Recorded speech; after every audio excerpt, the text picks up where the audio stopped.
ছেলেমেয়েরা সময় দিতে চায় না, আর তাদের সময় থাকে না, এত ব্যস্ত থাকে তাদের সময় থাকে না। ওইটাই হয়ে যায় বৃদ্ধদের কাছে কাল, যে হ্যাঁ সময় দিল না, একটু কথা বলতে চাইতো, কিন্তু তারা সংসারকেই তো সময় দিতে পারে না।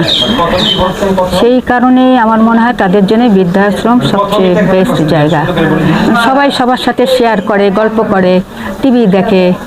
তা আমার মনে হয় বৃদ্ধাশ্রমই সবচেয়ে বেস্ট জায়গা বৃদ্ধদের জন্য। এটা একটা আনন্দের জায়গা।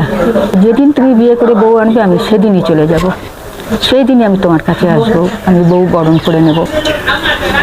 গত যে ঈদটা করেছি সাংসারিক মধ্যে, ওখানে মেহমানরা আসে চলে যায়, কিন্তু এখানকার ঈদটা নতুনত্ব। এখানে কোনো মেহমান নাই, আমরা মেহমান, আমরাই সব। তো আমরা কেউ যাই না, এখানে খুব খুশিভাবে ঈদ করি, যেহেতু এটা একটা ভেস্তে জান্নাতে ফেরদৌস। এটা এখানে ঈদ কোনোদিন খারাপ হতে পারে না। তাই ধরেন সকালে সেমাই দিছে, তারপরেতে ঠিক 11টা বাজতে ভুনা খিচুড়ি মুগ ডালের, তারপরে 1টার সময় আমাদের লাঞ্চের সময়তে পোলাও থাকে, মুরগির মাংস, গরুর মাংস থাকে। আর যারা অন্য ধর্মের, তারা হিন্দুরা মাছ থাকে, ডিম থাকে। যেহেতু তারা গরুর মাংস খায় না, তাদের জন্য এই আইটেম। এখন আমরা যদি সব খাইতেও চাই, তাও দিবে, সেটাতে না নাই।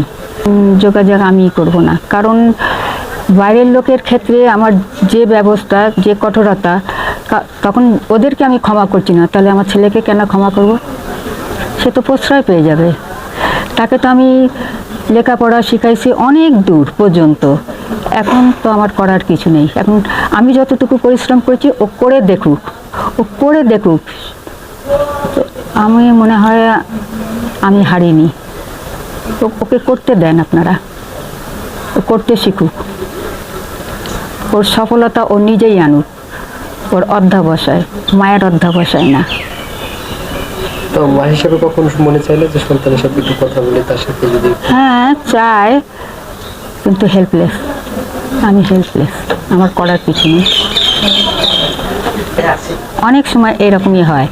আর কিছু ইন্ধন আত্মীয় স্বজনের ভিতর থেকে আসে। আত্মীয় স্বজনের ভিতর থেকে আসলে তখন ওদের মন মানসিকতা ঠিক থাকে না, যে একরকম বলছে, ও একরকম বলছে, তখন সে উত্তপ্ত হয়ে ওঠে। এটা আমার ছেলের দোষ না, এটা পরিস্থিতির শিকার। সে পরিবেশ পরিস্থিতি যেভাবে গড়ে তুলছে এখনকার জেনারেশনে, সেইভাবে সে গড়ে উঠছে। সে তো ব্যতিক্রম কিছু না, সমাজের ব্যতিক্রম কিছু না, তাহলে তাকে সেইভাবে গড়ে উঠতে হচ্ছে। কিন্তু সে কখনো চায়